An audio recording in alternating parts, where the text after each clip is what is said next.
It was still dark when Walter Hayes opened his eyes. For a few seconds, he didn't move. The ceiling fan turned lazily above him, creaking in rhythm with the ticking clock by the bed. Morning light hadn't yet filtered through the blinds, but he could already feel the weight of the day pressing on his chest. He sat up slowly, letting his old bones protest. At 72, every motion came with a reminder that time no longer played fair. But his mind was sharp, razor sharp, and this morning, it was sharper than it had been in years. Today wasn't just another morning. Today, he would walk back into the company he had built from scratch, Hayes Technologies, the empire that carried his name, but this time, not as its founder. Not as the man whose signature still hung on plaques in the lobby. No, today he would walk in as a nobody. He reached for his glasses, staring into the mirror across the room. The reflection that looked back at him was lined with years' silver hair, steady gray eyes, the faint scars of a lifetime spent in boardrooms and sleepless nights. He barely recognized the man who once appeared on the cover of Business Chronicle as the visionary who changed. Midwest Tech forever, he smiled faintly. Let's see if they still remember what respect looks like.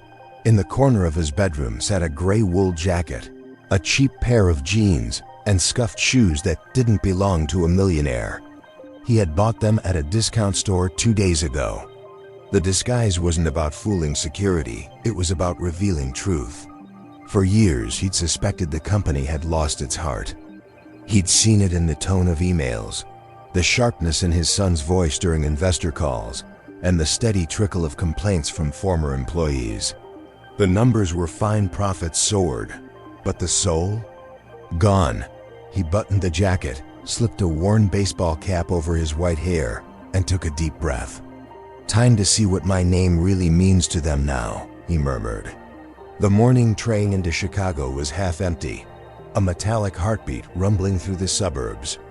Walter sat quietly among strangers, a construction worker asleep against the window, a nurse scrolling through her phone, a teenager blasting music too loud through earbuds. No one paid attention to him, and that was exactly what he wanted. He gazed at his reflection in the window as the city skyline approached towers of glass, catching the sunrise, the same skyline he had helped shape. His company had funded startups, built software, given hundreds of people careers. He wondered how many of them would even recognize his face today. Probably none. The train hissed to a stop at LaSalle Station, and Walter stepped out into the crisp air. The streets pulsed with life, horns, footsteps, coffee cups, voices shouting into phones. Chicago never cared who you were. It cared what you produced. When he reached the gleaming 30-story building of Hayes Technologies, he stopped for a moment on the sidewalk. The mirrored facade reflected the morning sun so intensely that he had to squint. His own last name, Hayes, was still engraved in silver letters above the revolving door. Funny, he muttered. My name's everywhere. Except where it matters. Inside, the lobby buzzed with energy, the kind that smelled like caffeine and pressure. Receptionists typed furiously. Employees moved fast. Voices mixed with the hum of printers and the occasional laughter from people trying too hard to look busy. Walter stood near the front desk, clutching an old briefcase.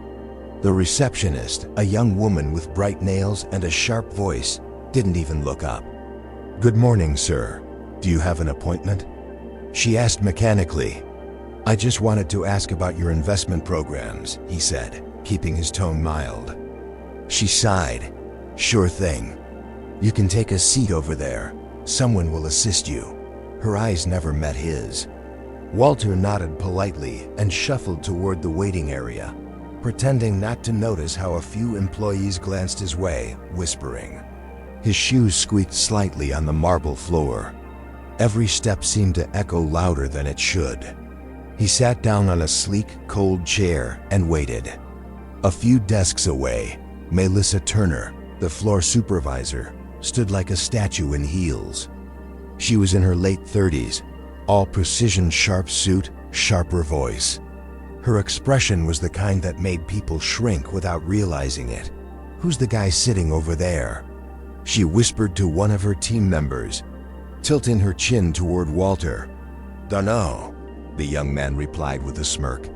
"Probably some lost retiree thinking this is a bank." Melissa chuckled quietly. "Let's make sure he doesn't waste too much of our time." Her laughter wasn't loud, but loud enough. Walter heard it. He didn't react, just looked down at the floor, pretending to read a brochure. Inside, though, something twisted in his chest. He remembered when this lobby had been filled with warmth, when employees knew every visitor's name, when kindness was standard, not optional. Then, out of the crowd, came a different energy. A young man mid-20s, messy hair, rolled up sleeves, approached him with a kind smile. "Good morning, sir. I'm Jake Miller. Need any help?" Walter looked up, surprised. Jake's eyes were honest, the kind that didn't look through people, but at them. "I was hoping to understand how your company works," Walter said. "It's changed a lot since I last came by." Jake pulled up a chair beside him instead of standing over him. "No problem at all. We've got a few investment branches, tech startups, clean energy, healthcare apps. Let me break it down for you." He spoke simply, clearly, no jargon, no arrogance. He even sketched numbers on a notepad so the older man could follow. Walter listened, hiding a smile. Jake reminded him of himself 50 years ago, earnest, patient, hungry to help. Melissa's voice sliced through the moment like a blade. "Jake, you really have time to babysit walk-ins now?" Jake turned. "Just explaining our services, ma'am."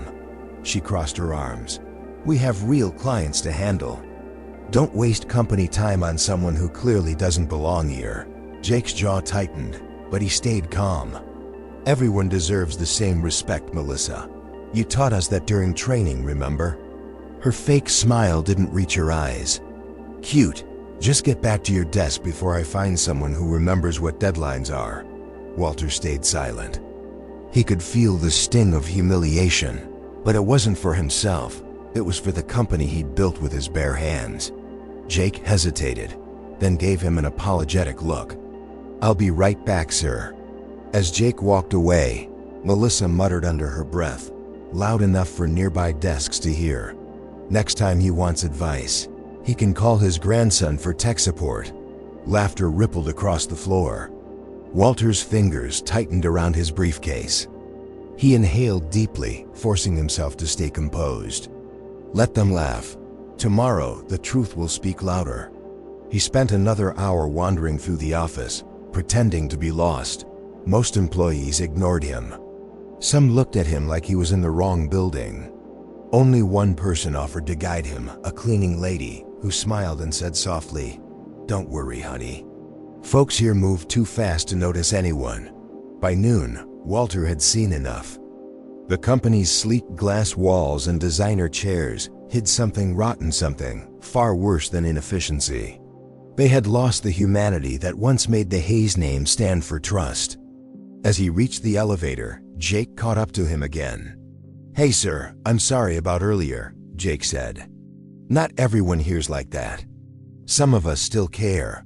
Walter looked at him for a long moment. "You showed me that, son." "Thank you." He stepped into the elevator. The doors began to close, and for a split second, Jake saw something in the man's eyes, something powerful. The look of someone who wasn't just hurt, but deciding. As the elevator doors shut, Walter whispered to himself, "Tomorrow, they'll learn who they were laughing at." The rain had started just as Walter stepped off the train that evening. Cold, fine drops swept across the empty suburban platform, smearing the glow of the streetlights. He didn't open his umbrella. The rain felt right, honest. It washed away the pretense of the day. He walked slowly toward his car, the city skyline fading behind him, thinking of every laugh, every dismissive glance, every moment of quiet cruelty he'd witnessed that morning. The building with his name on it had become something he barely recognized. He whispered to himself, "I built a family." They turned it into a factory. The wipers squeaked rhythmically as he drove home through quiet neighborhoods lined with maple trees. Each familiar turn pulled him deeper into thought.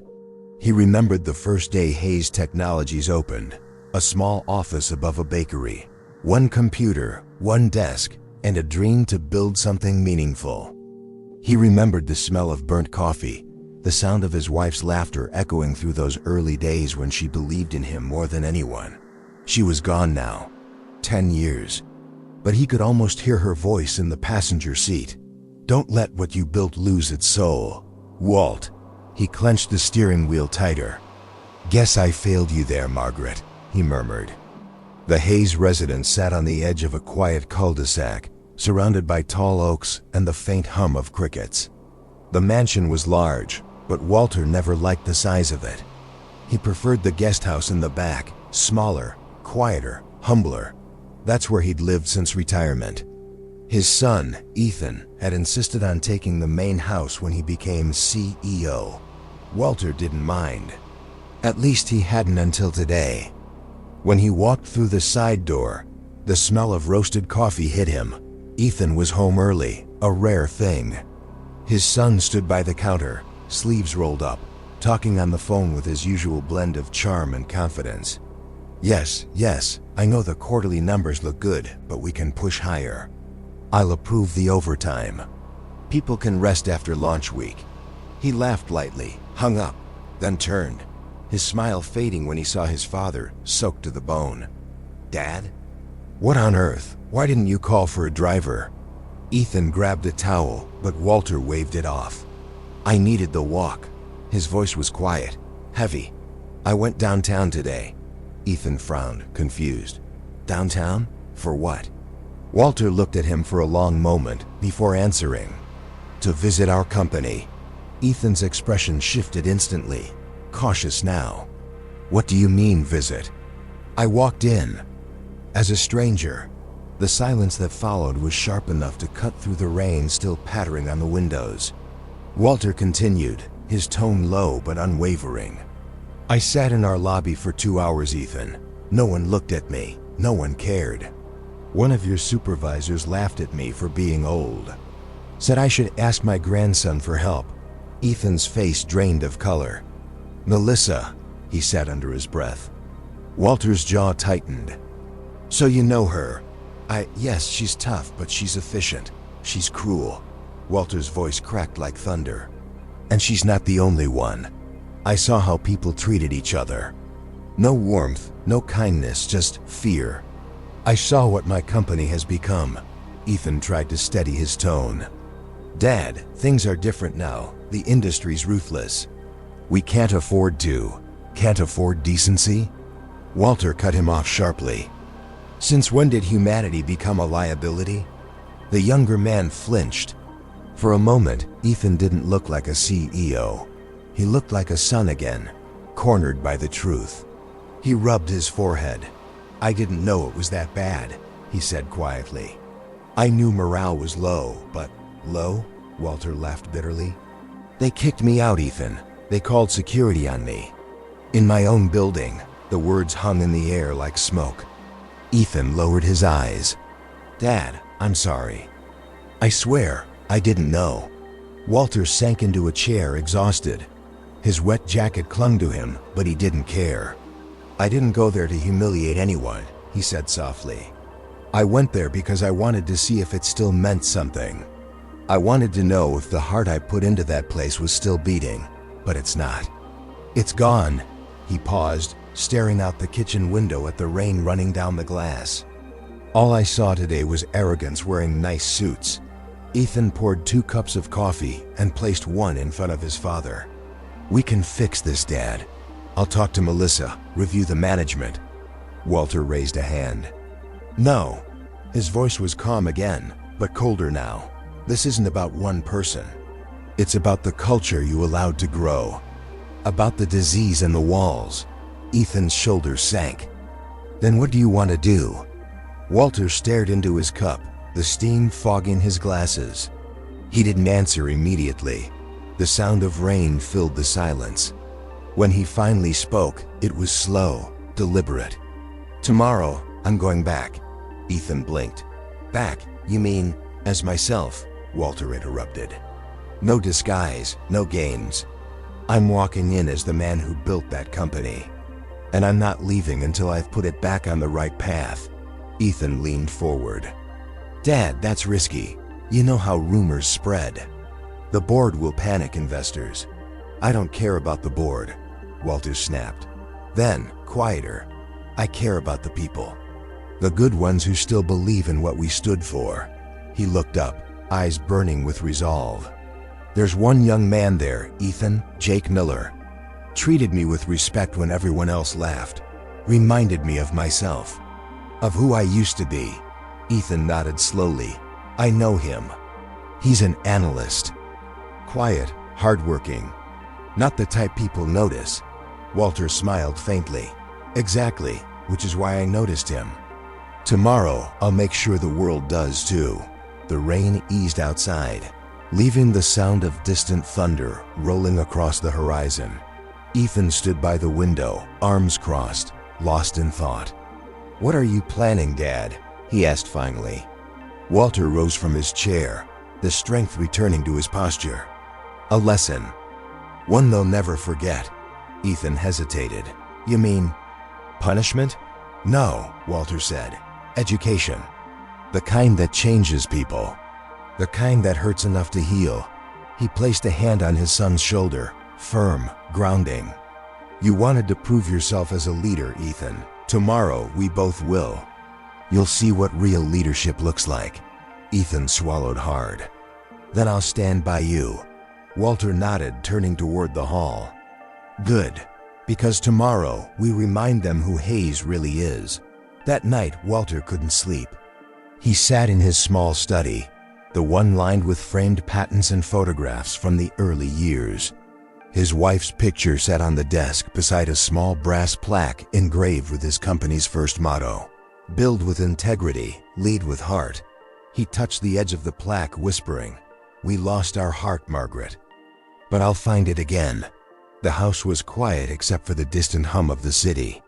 He leaned back, closed his eyes, and let exhaustion pull him under. But even in sleep, the plan took shape in his mind. Tomorrow, he would not walk into Hayes Technologies as an old man in a gray jacket. He would walk in as the man who started it all. And this time, nobody would laugh. The next morning broke sharp and clear, sunlight bouncing off the Chicago skyline like glass and steel catching fire. The storm had washed the city clean. For Walter Hayes, it felt like a sign. He stood before his bedroom mirror, fastening the cuffs of a crisp navy suit. The jacket fit him like an old friend, tailored decades ago, still perfect.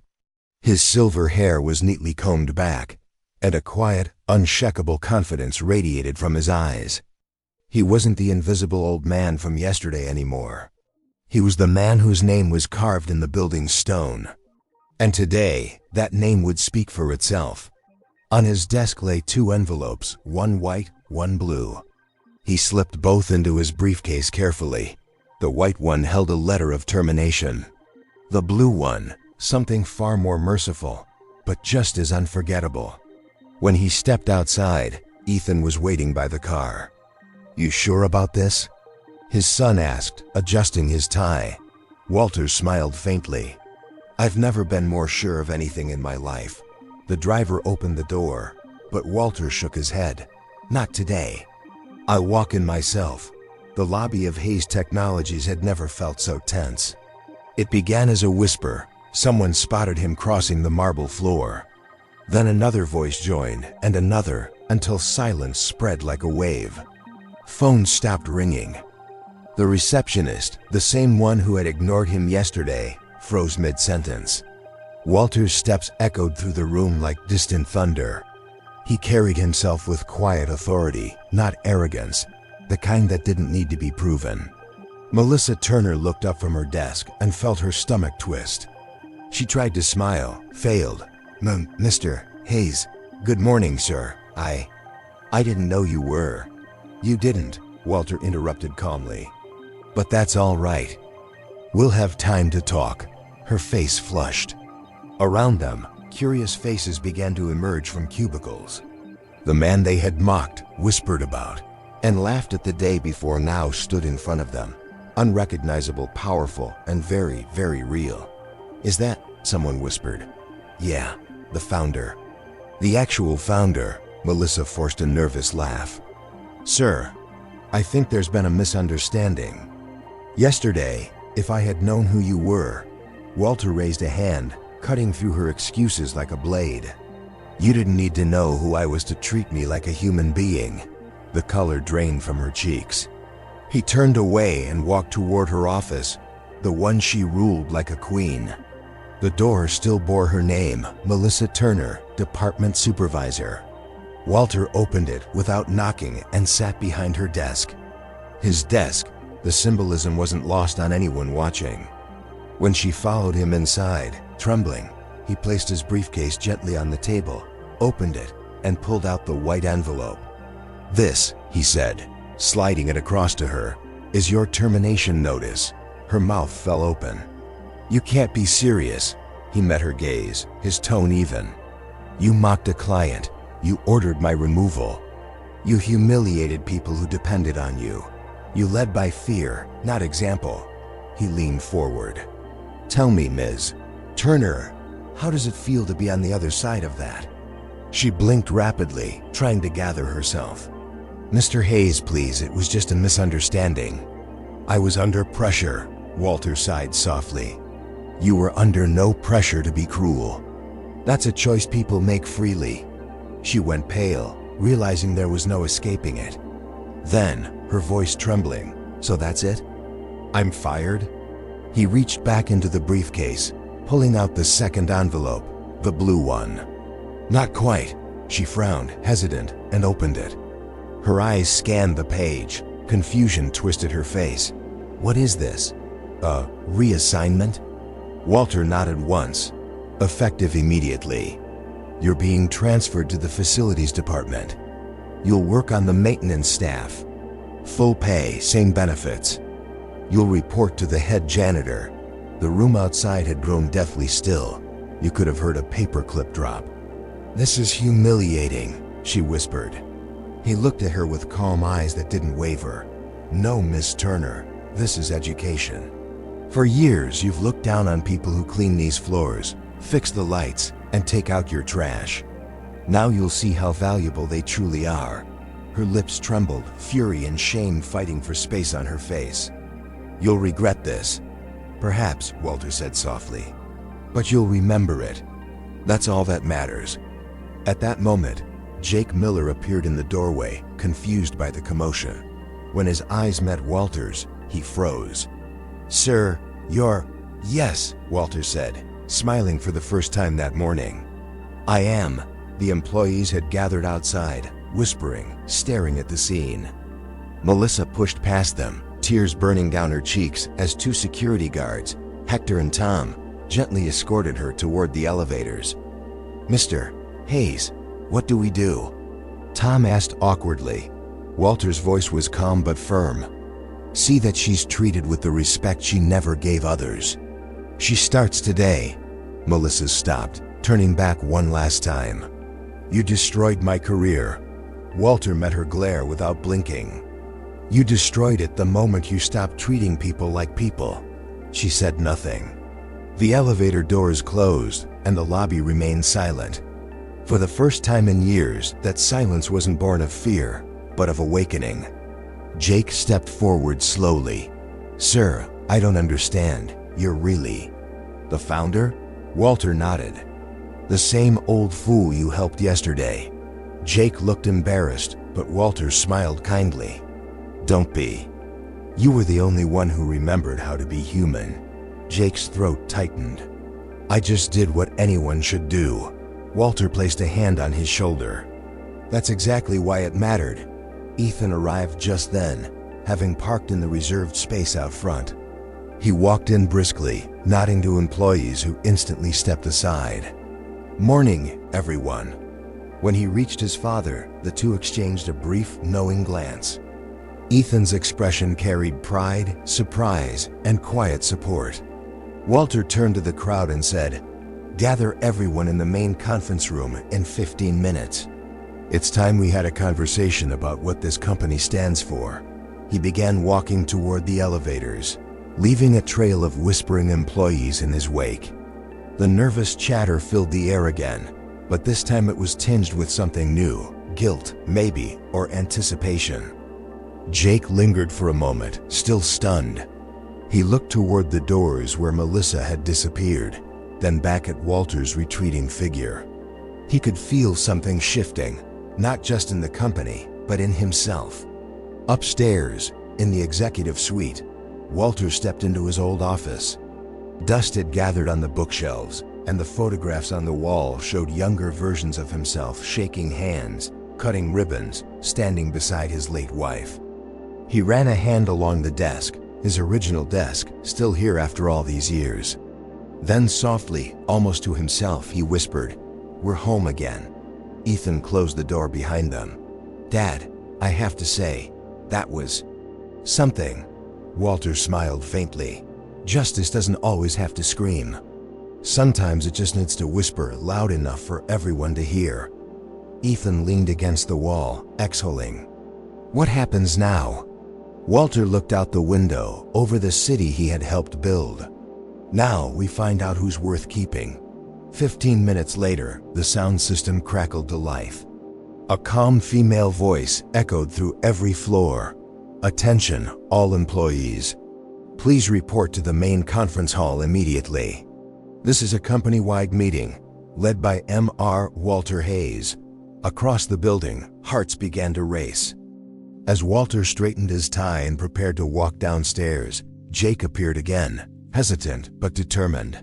"Sir, I wanted to thank you for standing up for what's right," he said quietly. "Most people in your position wouldn't bother." Walter looked at him with something like pride. "The higher you climb, the more important it is to remember the ground you came from." Jake nodded, visibly moved. Walter placed a hand on his shoulder. "You've got potential, son. The kind that can't be taught." Jake smiled nervously. "I just try to do my best." Walter's expression hardened slightly. "Then keep doing that. Because before this day is over, the definition of leadership in this company is going to change, and people like you are the reason why." The conference hall filled slowly, a current of tension running through every seat and whispered conversation. The employees of Hayes Technologies, more than 200 of them, sat in neat rows under cold fluorescent light. The air was thick with unease. No one quite knew what to expect. Rumors had already spread. The founder's back. Melissa got fired. He's taking over again. Phones buzzed under tables. Glances darted between coworkers. But the nervous laughter that usually filled the room was gone. There was no hiding behind small talk now. At the front of the room, the massive glass wall overlooked the Chicago skyline. The view was breathtaking, but nobody dared to enjoy it. The stage lights flickered once, then steadied. Moments later, Walter Hayes stepped onto the stage. He wasn't flanked by security or PR staff or a board of directors. He walked alone, calm, unhurried, carrying only a small folder under one arm. Behind him, Ethan Hayes, his son, followed quietly and stood off to the side. His expression was unreadable, but his eyes tracked every movement of the crowd. Walter stopped at the center, let the silence stretch, and then said, "Good morning." No one replied. Even the air conditioning seemed to hold its breath. He scanned the room, his gaze deliberate, pausing just long enough to meet a few eyes, some guilty, some afraid, some merely curious. Then, with a voice steady and clear, he began. "The founder's speech. Yesterday," he said, "I walked into this building, and no one saw me." A murmur rippled across the room. Walter continued before anyone could speak. "I wasn't invisible because of magic. I was invisible because this company forgot how to see people." He let that hang in the air. The weight of it pressed against every chest. "I sat in our own lobby for over an hour," he went on. "And in all that time, not one person offered me a smile. Not one asked if I needed help. Except one man." He turned slightly toward the back of the room. Jake Miller, heads turned. Jake sat stiffly in the last row, trying to shrink into his seat. Walter gestured gently. "Stand up, son." Jake hesitated, but rose slowly. The room followed him with their eyes. "This young man," Walter said, "didn't know who I was. He didn't care. He saw an old man, confused and waiting alone, and he chose to help. That's all. A small act of kindness. But in that moment, it showed me more about leadership than most of you have in years." Jake's face turned red. He started to speak, but Walter raised a hand. "You can sit down, Jake." Jake obeyed, heart pounding. The applause that should have followed never came, because everyone was too ashamed to clap. Walter placed the folder on the podium and looked around. "When I founded Hayes Technologies," he said, his tone softening, "it wasn't about profits, or stockholders, or headlines. It was about purpose. I wanted to build something that gave people a chance to work, to grow, to build a life they could be proud of. I wanted people to come here and feel proud to wear the name Hayes." He paused, letting his eyes drift across the room. "But yesterday, I didn't see pride. I saw fear. I saw arrogance. I saw laughter at the expense of decency." Several employees lowered their heads. Walter took a slow breath. His voice grew quieter, but stronger. "I've been in business long enough to know that success changes people. It tests integrity. It turns some into leaders, and others into tyrants." He let his gaze rest briefly on an empty seat near the front, the seat that had belonged to Melissa Turner. "You all know what happened to Miss Turner this morning," he said. "I didn't fire her out of anger. I reassigned her. She'll be working with our facility staff starting today. Some of you think that's cruel." He paused again. "But tell me, how many of you laughed with her when she mocked others? How many of you stayed silent when she belittled your peers? How many of you let this culture of coldness grow because you were afraid to speak up?" The silence was crushing. Walter nodded slowly. "That's what I thought." He stepped away from the podium and walked toward the crowd, his polished shoes echoing against the tile floor. "I built this company on two principles: build with integrity, lead with heart. It's written in the lobby. But slogans mean nothing if they don't live in people." He stopped beside a row of desks, looking directly at a middle manager who wouldn't meet his eyes. "Do you even know the name of the janitor who cleans your office at night?" The man shifted uncomfortably. Walter turned to another. "Do you ever thank the receptionist who deals with clients you don't want to face?" Another silence. He sighed. "Then don't tell me this company's thriving. You can't build anything that lasts if it's built on pride and fear." His words hit harder than shouting ever could. Ethan watched from the corner, something shifting inside him. He had heard speeches from his father before, at fundraisers, conferences, board meetings, but this was different. This wasn't strategy, this was truth. Walter walked back to the podium, opened the folder, and pulled out a sheet of paper. "This," he said, holding it up, "is the new policy we're putting in place effective immediately. From this day forward, no promotion, no bonus, no advancement in this company will be decided by numbers alone. It will be decided by conduct." A few gasps rippled through the room. He continued, unbothered. "We'll evaluate leadership by empathy, performance by collaboration. Respect will weigh as much as revenue. Because a company that forgets compassion is already bankrupt, no matter how big its profits look on paper." A quiet murmur rose again, not of dissent, but of reflection. People were thinking, really thinking, about how far they'd fallen. Walter leaned forward, resting both hands on the podium. "I know some of you don't like me right now," he said with a faint smile. "That's all right. You don't have to. You just have to decide who you want to be from this moment forward." He stepped back, pacing slowly. "There's a young man in this building who's proven more about leadership in 2 days than many of us have in years. Jake Miller didn't do anything extraordinary. He didn't save the company. He just saw someone who needed help." He turned to face Jake again. "Jake, come up here."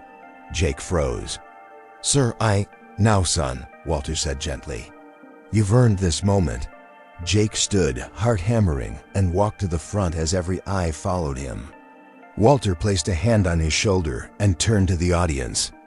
This, he said, is what the next generation of Hayes looks like. Humble, honest, human. Jake looked down, barely able to speak. I don't know what to say, Walter smiled. You don't have to say anything. Just keep being who you are. At that moment, Ethan stepped forward for the first time, his voice clear and composed. My father is right, he said. We've grown fast, maybe too fast. And in the rush, I lost sight of the kind of company he built. That changes today. From this point on, we're not measuring success by quarterly reports. We're measuring it by how we treat people. He turned to his father. And I'll stand beside you to make sure that happens. The room erupted, not in applause yet, but in the restless shuffle of realization. People were sitting straighter, avoiding each other's eyes, processing. Something electric was happening, something honest. Walter nodded approvingly. Thank you, Ethan. Then he looked at the crowd once more. We'll rebuild Hayes Technologies from the inside out. And it starts right here, right now, with every one of you. He pointed to the company's engraved motto on the back wall. Build with integrity. Lead with heart. The letters gleamed in the morning light like a forgotten promise rediscovered. Then, unexpectedly, Walter's tone softened. I'm not here to shame anyone, he said. I'm here to remind you that you matter. Every single one of you. I'm an old man, but I've learned that the greatest currency in business isn't money, it's respect. Lose that, and you lose everything. A slow, scattered applause began. A few claps in the back, hesitant at first. Then another. And another. Within seconds, the entire hall was on its feet, the sound growing until it filled the space like thunder. For the first time in years, Walter Hayes smiled, not the polite smile of a businessman, but the warm, unguarded smile of a man who had finally seen hope. He nodded once, humbled. All right, he said over the noise. Let's get back to work. We have a company to rebuild. After the meeting, as people began to disperse, small conversations sparked, not gossip this time, but reflection. A few employees stopped to shake Jake's hand. Others apologized quietly to coworkers they'd ignored or mistreated. Change had begun, not because of orders, but because of shame and conscience. Jake lingered near the stage, still dazed. Sir, I don't think I deserve any of this, he admitted. I just did what anyone should have done, Walter smiled kindly. And that's exactly why you do deserve it. When the world forgets what decent looks like, people like you remind it. Ethan joined them, resting a hand on Jake's shoulder. You've got a rare gift, Jake. You make people better just by being kind. My father and I could use someone like that. Jake looked between them, confused. Use me for what? Walter exchanged a subtle glance with Ethan. You'll see, he said quietly. We're not finished yet. Jake nodded uncertainly, then walked out into the hallway. As the doors closed behind him, Ethan turned to his father. You're really planning to do it, aren't you? Walter nodded. Yes, the company needs a leader who remembers what it means to serve. And you think Jake's ready for that? He will be, Walter said. Because I'll make sure he is. He looked back toward the window, where the city stretched endlessly in sunlight. Tomorrow, we'll show them what a real promotion looks like. The sun had already begun to set over the Chicago skyline when the last of the employees left the conference hall. The building felt different now. The air itself seemed lighter, as though something heavy had finally lifted from its walls. Yet beneath the calm, an unspoken tension lingered, a question on everyone's mind. What happens next? Walter remained in his office long after the crowd had dispersed. The blinds were half open, streaks of orange light cutting through the room. He sat behind the desk that had once been his command post, the surface scattered with files, photos, and memories. The photo of Margaret, his late wife, sat near the edge, her smile frozen in a time when dreams were still fresh. He traced a finger along the glass. "You'd be proud today," he whispered. They finally heard me. The door opened softly. Ethan stepped inside, carrying 2 cups of coffee. "You didn't eat lunch," he said, placing one on the desk. Walter smiled faintly. "Appetite's not what it used to be." Ethan pulled up a chair. "That speech. You really shook them." Walter leaned back, rubbing his temples. "I didn't want to humiliate anyone. I wanted to wake them up. Sometimes people need to be reminded that power doesn't make you bigger. It makes your responsibility heavier." Ethan nodded slowly. "They'll remember today for the rest of their careers. I hope they remember the right part," Walter said softly. "Not that I fired someone, but that kindness can save a company." The two sat in silence for a while, the city humming beyond the window. Then Ethan spoke again. "I know that look, Dad. You're planning something." Walter smiled knowingly. "Always." Ethan's eyes narrowed. "Does this plan have anything to do with Jake Miller?" Walter looked up. "You saw him today, didn't you? How he carried himself, even when everyone was staring. That kind of humility can't be taught, Ethan. It's instinct. He's the reminder this company needs. Dad, he's young. He's an analyst, not an executive. He's barely been here 2 years." "Exactly," Walter said. "He hasn't been corrupted by the system yet. That's what makes him dangerous, in the best way." Ethan sighed, unsure whether to argue or admire the conviction in his father's voice. "So what are you thinking? Promotion? Mentor program?" Walter stood, walked to the window, and looked down at the streets glowing in the twilight. "Bigger," he said. "Something that will send a message to every person in this building and beyond. A statement that integrity still wins." Ethan's pulse quickened. "You're not serious." Walter turned to face him, his expression calm but certain. "I'm very serious. Tomorrow, I'll name Jake as the new CEO." The words landed like a thunderclap. Ethan froze. "Dad, that's insane." "Is it?" Walter asked. "This company doesn't need another strategist. It needs a soul. And Jake has one." Ethan shook his head. "The board will riot. The investors will follow results. And results follow good people," Walter said. "We forgot that once. Never again." Ethan stared at him for a long moment, then sighed. "If you're really going through with this, at least let me help him, train him, guide him." Walter smiled, a rare softness in his tired eyes. "I was counting on it." Down on the 12th floor, Jake sat alone at his desk, long after everyone else had gone home. His computer screen glowed faintly, filled with charts and data he wasn't even reading. His mind was elsewhere, replaying every word from that meeting, every look of shock, every beat of silence when the founder had said his name.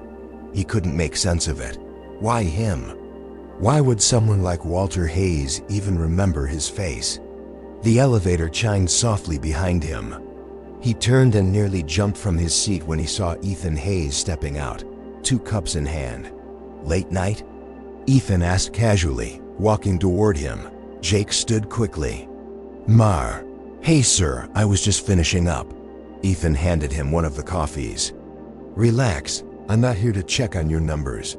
Jake blinked. "Then, why?" Ethan leaned against the edge of the desk. "You made quite an impression today." Jake laughed nervously. "I just treated him like anyone else. I didn't know who he was." "That's exactly why it mattered," Ethan said. "My father believes in you, Jake. He sees something that most people overlook." Jake looked down, embarrassed. "I don't know what he sees. I'm nobody special." Ethan's expression softened. "Neither was he once. Neither was I. Every legacy starts with someone who thinks they're not ready." Jake hesitated. "Is he angry? About what happened yesterday?" Ethan took a slow sip of coffee. "He was hurt, but not by you. By what we became." You reminded him that the company still has people worth believing in. Jake frowned. "He shouldn't put that kind of trust in me." "Maybe he already has," Ethan said quietly. Jake looked confused, but Ethan didn't elaborate. He simply smiled, clapped him lightly on the shoulder, and walked toward the elevator. "Get some rest, Jake. Tomorrow's going to be a big day." Jake watched him go, the words echoing in his mind. A big day. The next morning, the building buzzed with rumors again. Something was happening. Everyone could feel it. The receptionist whispered to the security guard that another meeting had been called. The engineers murmured about company-wide changes. Even the janitors seemed unusually alert. Melissa Turner, dressed in her new maintenance uniform, avoided eye contact with everyone as she pushed a cart down the hallway. Her pride was shattered, but somewhere deep down, the shame had started to turn into reflection. Every floor she mopped brought back faces she had once ordered around. She hated it, but she understood now. Respect wasn't owed to power. It was earned through character. On the upper floors, Walter and Ethan stood side by side in the elevator, heading toward the main conference hall once again. Walter's face was calm, almost serene. Ethan's hands fidgeted slightly in his pockets. "Dad," Ethan said quietly, "are you absolutely sure about this?" Walter smiled faintly. "If there's one thing I've learned, son, it's that the right decision rarely feels comfortable, but it always feels honest." When the doors opened, a hush fell across the room. Every employee who had been there yesterday was back again, expectant, uncertain, and restless. Jake stood near the back, unaware of why he had even been asked to attend again. Walter walked to the front, greeted by silence. He adjusted his tie, took a slow breath, and scanned the faces before him, familiar now, but somehow different, softer, humbled. "I told you yesterday," he began, "that we were rebuilding Hayes Technologies from the inside out. Today, that rebuilding begins."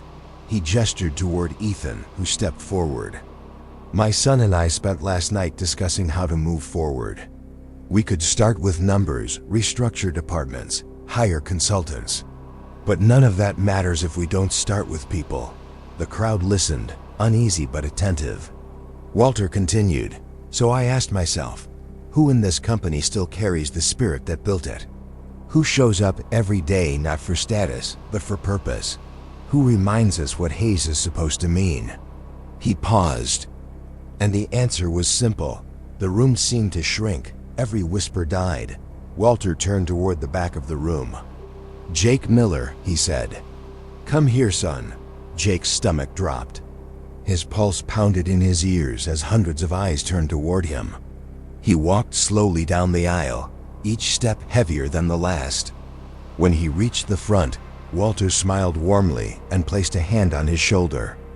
"This young man," Walter said, "represents everything this company has forgotten: humility, patience, kindness. He didn't treat me differently when he thought I was a nobody. That's the kind of leadership the world needs." Jake shook his head, his voice trembling. "Sir, please, I don't deserve this. I just did what was right." "That's exactly why you deserve it," Walter replied. He turned back to the crowd. "Effective immediately, Jake Miller will take on a new position, one that reflects not just skill, but character." Gasps echoed through the room. Jake's heart raced. "Wait, what position?" Walter's voice was steady, powerful. "As of today, Jake Miller is the new Chief Executive Officer of Hayes Technologies." The room exploded with disbelief. Murmurs rippled through the crowd like a wave breaking against the shore. Some looked stunned, others outraged, but most simply sat in silence, their jaws slack. Jake stared at Walter, speechless. "Sir, no, you can't. I'm not ready for that." "I don't even understand half of what you..." Walter smiled. "You'll learn. I built this company without knowing half of what I know now. But I knew how to treat people. That's the only knowledge that truly matters." Ethan stepped forward, standing beside Jake. "My father's right. We need someone who can remind us what decency looks like. And I'll be here to guide you through every step. You won't be alone." Jake swallowed hard, still shaking. "Why me?" Walter leaned closer. Because you were the only one who didn't look away. The silence that followed was profound. No one laughed. No one whispered. The truth of that sentence hit harder than any reprimand. Walter looked out over the sea of faces, his voice firm but gentle. If anyone here believes this company deserves better leadership, you're free to prove it. But until then, this is your new beginning. His new beginning. He turned to Jake again. Don't waste it. Jake's throat tightened, and for a moment, his eyes shone. He nodded slowly. I won't, sir. I promise. Walter extended his hand, and Jake shook it, firm and steady. The sound of applause began, hesitant at first, then stronger, then overwhelming. It wasn't a pause for power. It was for redemption. And for the first time in a long time, Walter felt peace. The company had a heart again, and it was beating strong. The next morning, Chicago woke under a pale gray sky, the kind that seemed to hold its breath before the first snow. Inside Hayes Technologies, the atmosphere was unrecognizable. The usual mechanical chatter had softened. Voices carried less edge, and the tension that once ruled every corner now felt replaced by quiet thoughtfulness. People smiled at each other again, awkwardly at first, as if remembering how, in the cafeteria, a group of employees shared breakfast instead of eating alone. On the 12th floor, a manager who used to bark orders now asked for his team's opinions.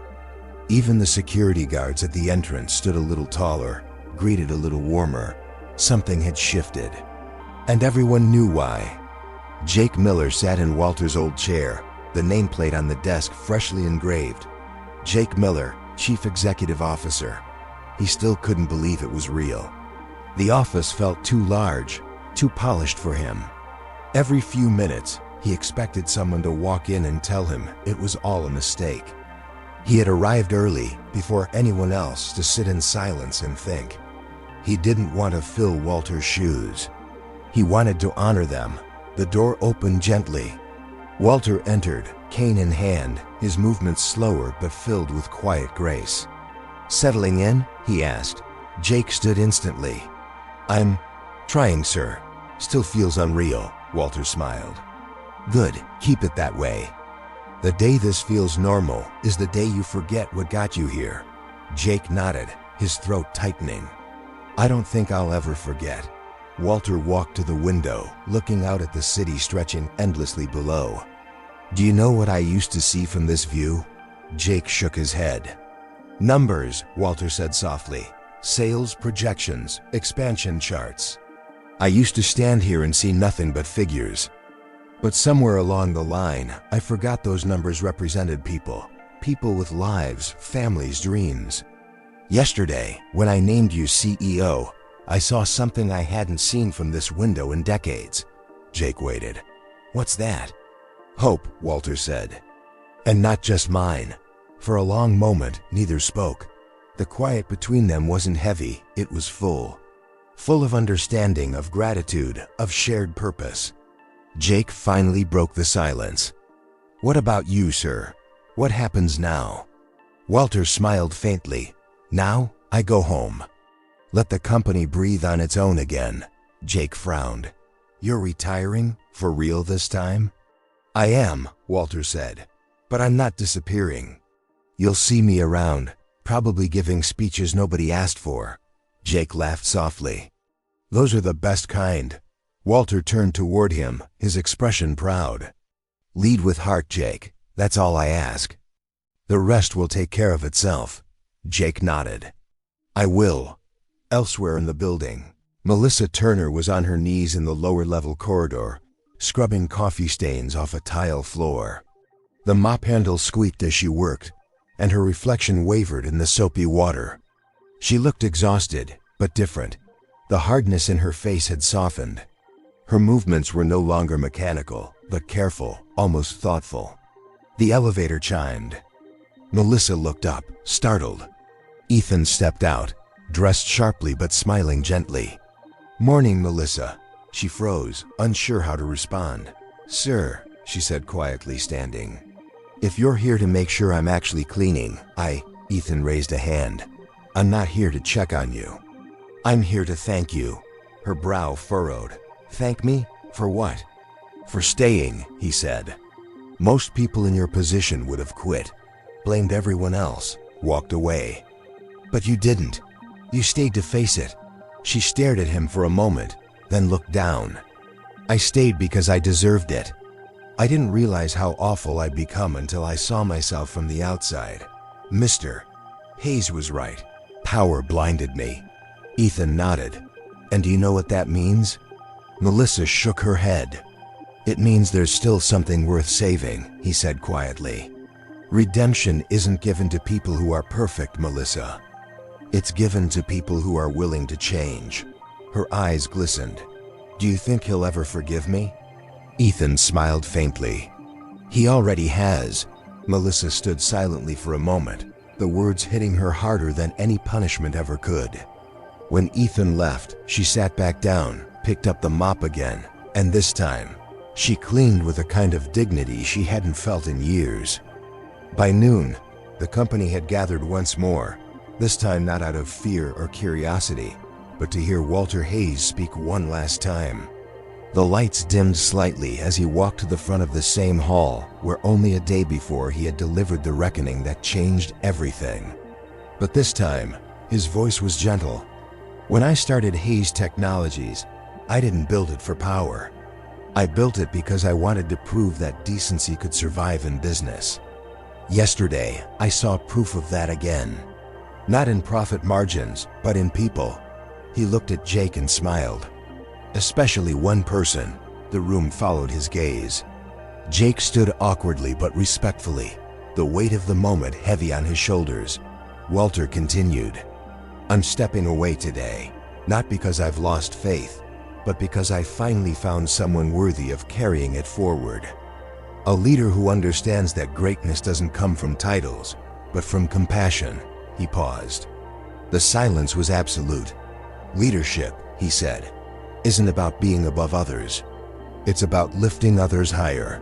Jake Miller will do that. And so will all of you, if you remember why we're here." Walter turned to Jake, extended his hand, and the two shook. Then he looked out over the room one last time. "Build with integrity. Lead with heart. And never forget, even the smallest act of kindness can rebuild an empire."